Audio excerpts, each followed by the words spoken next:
Hi, everyone. Oh, that was really nice. It's good to hear from you. Glad you're here. I'm going to invite the ushers to come forward this morning, pick up our morning tithes and offerings. Thank you so much as you continue to give. And a quick announcement was given to me just as I was heading out. Saskatoon Prayer Breakfast is happening this Saturday at Prairie Land Park. And usually tickets are $35 each, but somebody at the church has been so generous as to buy an entire table. So if you're interested and you want to go, head over to the info desk before the day is out. And if there's a ticket left, then it's all yours. You can have it. So we have been into this series where Jesus has dropped some really heavy sayings. And he starts off all of his sentences really well. I like them. He says, you're happy or you're blessed, meaning you're approved, you're good, you're safe, you lucky dogs. You are in sync with God and his kingdom. And I like the opening of all his statements. They feel good. I feel affirmed. I feel like I'm okay.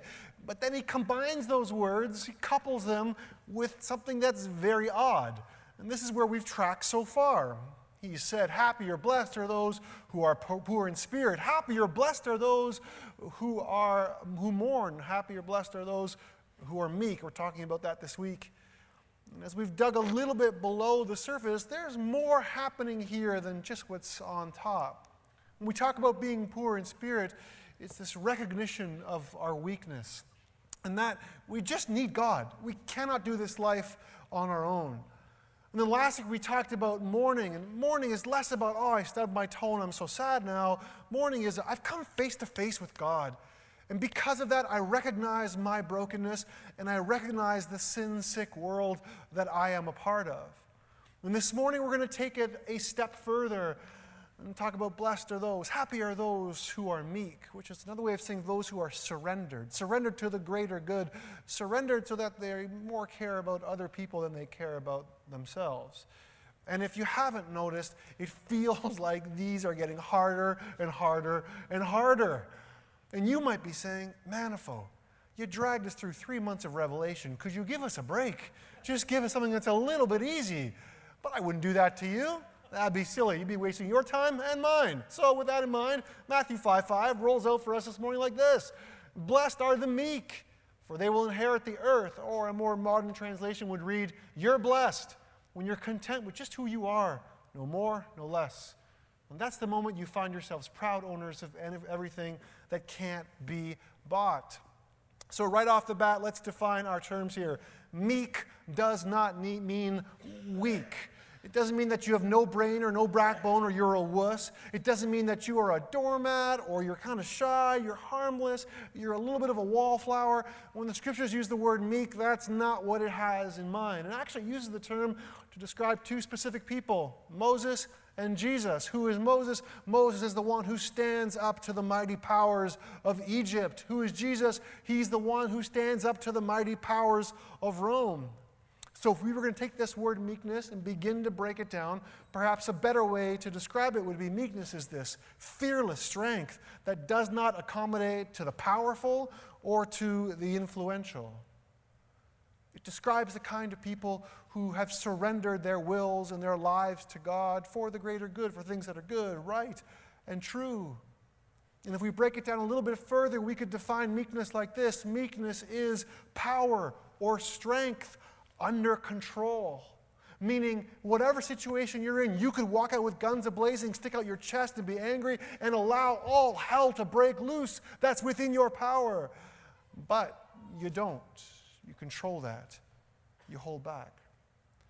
And God has actually been all about this approach since, forever. And actually, Jesus, in this beatitude, is paraphrasing Psalm 37. A portion of it reads like this, that refrain from anger and turn from wrath. Do not fret, it only leads to evil. For those who are evil will be destroyed, but those who hope in the Lord will inherit the land. A little while, and the wicked will be no more. Though you look for them, they will not be found. But the meek will inherit the land and enjoy peace and prosperity. So let's hit time out here real quick and just absorb the beauty of the scriptures. So Psalm 37 is a psalm that has sustained generations of Hebrew people, trusting that God has got everything under control and that he is who he says he is.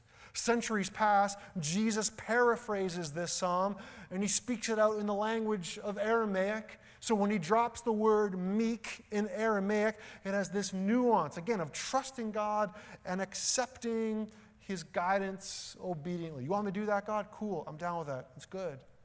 But then decades pass, and Matthew says, I better write some of this stuff down. So he does, but it's not in Aramaic, it's in Greek. But the word meek in Greek has different undertones. It's more about living in peace. And in a non-violent way, you work out all your troubles. And what it does is it makes meekness out to be a relational term, not between me and God, but between me and you. The trouble for the Greek thinkers would have been that meekness was not a virtue that they were after. In fact, some of them would even see it more like a vice. I don't want to be meek. I don't want to subdue. I don't want to give in. I don't want to look out for the other person. I don't want to obediently just go in that way. Why? Because life isn't about that. Life is about winning. Life is about being ahead. Life is about ruling. So we'll take another time out here and take a moment and say, recognize the beauty of the scriptures that we have before us. That it is this living and breathing document that travels through time. And every time it's read or spoken or interpreted, it blossoms in a new way. So let that be a word of caution to us who sometimes hold on to certain interpretations or hold on to some sort of versions, and we champion that like it's gospel truth. Hit time out on that. Be aware of that. The Bible is so much more than just words written in English. P.S. English, that's late to the game, guys. It's like 400 years. Let's remember that. And I'm going to stop right there because I sort of went offside in the first service on stuff that wasn't in my notes. So we're going to mosey right along because I want to work here just a couple of more weeks longer. So then, if we combined this Aramaic understanding of the word meek with this Greek understanding definition of the word meek, the picture we get here is of someone who has been tamed. So Jesus says, happy are those, blessed are those who have been tamed, who have submitted their lives to cooperate with the God who is in charge. And maybe you've had some experience with taming some wild things. We've had that at our house. Yeah, maybe I've talked to you about it before. My wife and my kids own a dog whom I allow to live on the premises for the time being. And when we first got this dog, we had to just domesticate him. We had to, housebreak him. So when he was on the couch, he wasn't allowed to be on the couch. I would say, nope. And I would grab him by the backside and his collar and just take him down off the couch. And things progressed to where all you do was just walk in the room and I would say, get off the couch. And he would get off the couch. And then it evolved even further. So all you do was walk in the room and just give him a really dirty look and he would jump off the couch. Now it's to the point where that sucker can hear me coming to the room. And he's on the couch, and he scurries off, and then he curls up really cute, and his big brown eyes look up at me, and it's like he's smiling, pretending like he's been on the ground the whole time. I'm not an idiot, dog. I know. I heard you. But that's the way it rolls. And I think partially that's what Jesus is saying here, that to be meek is to allow yourself to be housebroken, to be domesticated for God and for his kingdom. And to not think in that Greek way where the goal is to win, to be in charge, to be on top, to get even, to make sure you get your way. No, instead, it trails back to what we talked about last week, remember? That perhaps part of the goal is to be a part of God's full recovery for all of creation, including you and I. So then to be meek, as Jesus describes it, is actually to throw up a stop sign to sin and say, we're not going to live in that other way anymore. Unfortunately, it's a stop sign that you and I sometimes roll right through. Story. So I got a friend. Her name is Melissa. She's married to my buddy Rob. And sometimes Melissa and Rob will go on vacation with my wife and I. And we've been lots of places and we've brought the kids. And something we've learned about Melissa, and she will happily admit this, that there is a certain point in every day where she becomes hangry. You know what hangry means? It's like you are hungry and angry at the same time. You know anybody like this? Where you just gotta eat right now. So it doesn't matter if the kids are on the beach or on the Ferris wheel or at Disneyland or whatever. Get your shoes on, get in the car, we're getting something to eat. Everything else comes to a standstill. The blinders go on because Melissa, she is hangry. It blinds us. when we're like that to everything. Maybe you and I get that way sometimes too, which leads us to ask ourselves, what's really made a mess of the world? Grace, forgiveness, turning the other cheek? Or is it guilt, punishment, vengeance, and retribution? Reply in anger, and you'll make the best speech you'll ever regret. When we take this approach, this hangry approach to life, who's it all about? It's about me and what I want right now. And the blinders go on, and I don't care what anybody else is doing. I want it right now. Maybe we need to recognize that you and I have the capacity to allow anger to blind us and to dictate all of our actions. And to be honest, it was the way that sort of ruled when Jesus dropped this beatitude. And like we've talked about before, oppressed and occupied by Rome, some Hebrews decided to take matters into their own hands and fight fire with fire. And this little grouping of people came together, they became a sect, and eventually they were known by a name, the Zealots.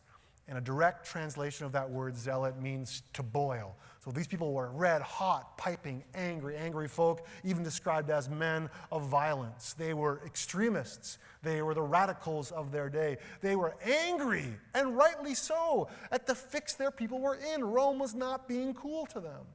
So they weren't all bad people. Because at their outset, they wanted to submit their lives to God, and they knew something was wrong.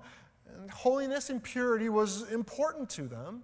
And they wanted to do what was right, but it sort of got off track, and then they got slightly misguided towards the end. They possessed that mourning piece we talked about last week, right? To recognize the brokenness of this world and to be fired up and angry about it. But then they took the wrong approach to actually solve it. Instead of trusting God, instead of being tamed by God, they decided to fight fire with fire. And like the extremists and radicals of our day, they are willing to kill other people to get their point across. So it's no accident then that Matthew describes Jesus as someone who is meek. And it's no accident that he includes this little beatitude on meekness in his writing. Because Matthew wants us to know that there is a certain way that God operates. And it's not the way of the zealots, not the way of the hangry, not the way of those who are always boiling over. So to that, Jesus says, happy are those who use non-violent means to do what is right, for they will inherit the earth. Or in other words, love your enemies. Jesus says, happy are those who are domesticated, tamed by God, for God will give them everything that they're longing for. Jesus is saying, happy are those who are able to control themselves. Happy are those who get angry about the right things, but avoid fighting fire with fire, and instead rely on God to deal with the things that are out of their hands. And that, my friends, is what meekness is all about. Ken Bailey then takes it a step further for us and explains that the one who is meek is the one who becomes angry on the right grounds, against the right person, in the right manner, at the right moment, and for the right length of time. So then, with this understanding, meekness is really about the greater good. It's about God's peace and about God's ends. If I'm hangry, it's all about me. If I allow myself to fall under God's rule, then it's all about God. But the trouble is this: I like what God wants to do. I'm okay with his ends. It's his means that I have trouble with. That's a tough sell. And I feel like it's been that way for those who've tried to be disciples of Jesus since the very beginning.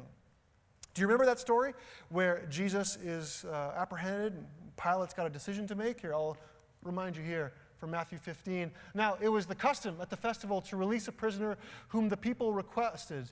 And a man called Barabbas was in prison with the insurrectionists who had committed murder in the uprising. The crowd came up and asked Pilate to do for them what he usually did. Do you want me to release to you the king of the Jews? Asked Pilate, knowing it was out of self-interest that the chief priests handed Jesus over to him. But the chief priest stirred up the crowd to have Pilate release Barabbas instead. So then, Barabbas, history tells us, is actually a zealot. He's part of that hangry, boiling over crew, takes matters into his own hands, fire with fire, willing to kill people to get his point across. So then, on that day, with their vote, God's people, with a little bit of coercion, would rather try conquering the world, setting things right in the way of the zealots than in the way of Jesus. And I think that same vote is before us here this morning. And the scriptures ask us, which way do you want to do it? You want Barabbas? Or do you want Jesus? So here are some of the tough questions that rise out of the text for us here this morning. Where are we blinded? Where are you so blinded by your wants and agendas? Where are you so hangry right now that you are on an absolute rampage? Or maybe take that question a step further. Right now, where are you actually choosing Barabbas instead of choosing Jesus? Where are you actually tempted to take matters into your own hands and fight fire with fire and maybe even kill to get your point across? Or maybe take it to maybe a harder question. It's the hardest one for me. Where do you need to be tamed by God right now? Housebroken and domesticated for the new home, for the new kingdom that he's bringing in the middle of this one. That's the tough one, right? I don't want to be tamed. I want to be my own man. At the same point, I don't want to live in a place that's troublesome. It feels awkward. Sometimes those feel like the only two options, fight or sit with it. There might be a third option too, where we just want to escape. And I just close my eyes tight and plug my ears because I really don't want to deal with it. And it's a way, quite frankly, that you and I often deal with it. But not only us, also octopuses. Did you catch this article this week? Inky the octopus didn't even try to cover his tracks. By the time the staff at New Zealand's National Aquarium noticed that he was missing, telltale suction cup prints were the main clue to an easily solved mystery. Inky had said, "See ya" to his tank mate, slipped through a gap left by maintenance workers at the top of his enclosure, and, as evidenced by the tracks, made his way across the floor to a 15-centimeter wide drain. He squeezed his football-sized body in. Octopuses are very malleable, aquarium manager Rob Yarrell told New Zealand's website Stuff, and made a break for the Pacific. He managed to make his way to one of the drain holes that go back to the ocean, and off he went, Yarrell told Radio New Zealand, and he didn't even leave us a message. Yarrell said the aquarium has no plans to replace Inky, but it does intend to better secure the tank where now just one octopus remains. And they are always exploring, and they are the greatest escape artists, Yarrell said, according to Hawke's Bay Today. We'll be watching the other one. You think? The article actually goes on to say that octopus, you know what they love to do? Like take things apart. Like they'll open jars. They've taken apart submarines and bolts, nuts and bolts. They love doing that kind of stuff. And the author actually tagged another story where there was an octopus at one point in a British aquarium that sort of had open tanks, where one night all the workers go home, octopus gets out of his tank, gets into the tank beside him, eats the big fish in the other tank, then slides up and goes back into his own tank and just waits. And then the next morning the lights come on, the aquarium workers come in, and there's the octopus just in the middle of his tank. The fish tank is empty, and they're looking at him, and he's like, "Wasn't me." Sneaky guys, right? And you and I look at this story and say, yeah, you do it, octopus. You show Marineland. You show Dirty SeaWorld. That's amazing. You did it. You took charge. You escaped when you had to. You took the opportunity to deliver yourself. And that's a feel-good story for us. But there is a harder question in there for you and I at the exact same time. Oftentimes we want to escape or deliver ourselves, but Jesus says sometimes, oh, maybe you just need to sit in it for a bit. Or maybe you just have to allow me to deliver you. In all meekness, wait. Even though you're in captivity, even though you're in a place that you don't want to be, allow me to look after the situation and deliver you. Which is too hard most days. Because I'm with the octopus.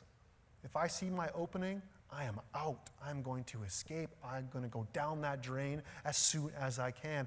While the getting's good, I don't want any trouble to get on to me.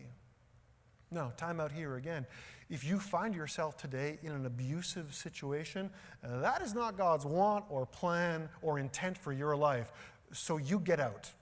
Get out. That's not what God wants for you. That's not what Jesus is talking about here. Jesus is talking about those situations that you know you need to be in, that you're probably in for a purpose, that maybe he's grinding some of the hard edges off of you, or perhaps you have work to do in that moment, or perhaps you are his representative in the middle of that, as uncomfortable and awkward as it is.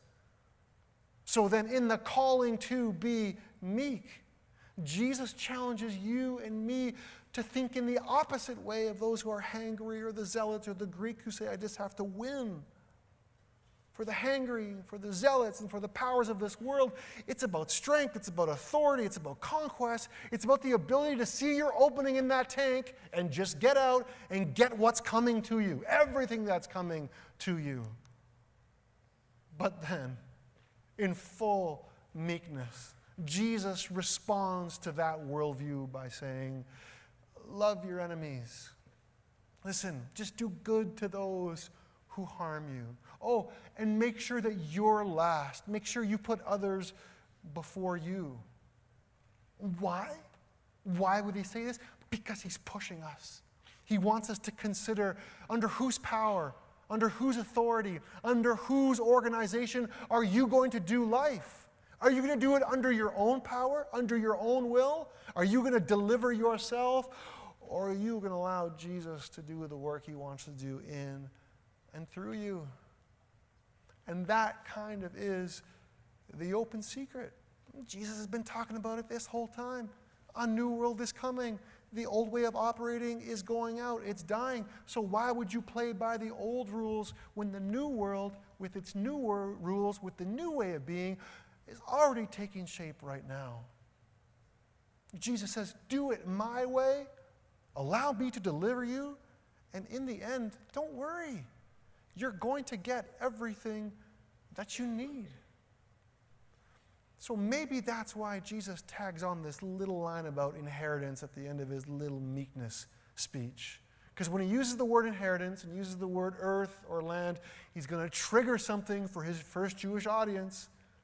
When they hear that word land, earth, or inheritance, where does their minds directly go? The promised land. They're thinking, I'm in this tank, God. I'm in captivity, God. I want to go down that drain, God. I want to get out of here. But I know you said to me, you promised you would give us something, that you would look after us, that you would take care of us. But hey, think about it. That inheritance, that promised land, that's got to be more than just a strip of desert in the Middle East, right? Of course it does. Think about it. That entrance into the promised land is ultimately a pointer toward entrance into the new heaven and the new earth. Earth is the same word as land in this text. Matthew is directing our attention yet further to what? Oh, to the renewal of all things. When have we heard that line before? Maybe only 1,000,000 times right here and on that poster right in front of me right now. Think about it. When you and I think about inheritance, we think about what's mine, what's coming to me, what am I going to get? I remember as kids one night, we were sitting around the dinner table, and there's 4 of us, and my brother pipes up, one of my brothers, he says, hey, Mom and Dad, I want you to know that I would like for you to leave in your will for me the Commodore 64 computer. Can you do that? And my parents sort of played along with it, and they said, sure, absolutely, it's yours. In the will, the Commodore 64 is yours. And then the other 3 siblings went like this. Oh my gosh, oh no. How did we let that slip through our fingers? Oh, he's totally got the best gaming system of all time. Why didn't we think of that? And we were ticked because we wanted it to be ours. And as adults, the same feelings grow, right? I want the inheritance. I want the money. I want the land. I want the flatware. I want the china. I want the couch. Why? Because it's mine. Well, why else? Well, because in there is security, is stability, its needs being met, which are all legitimate concerns. But Jesus says to you and me, hey, you don't have to fight for any of that.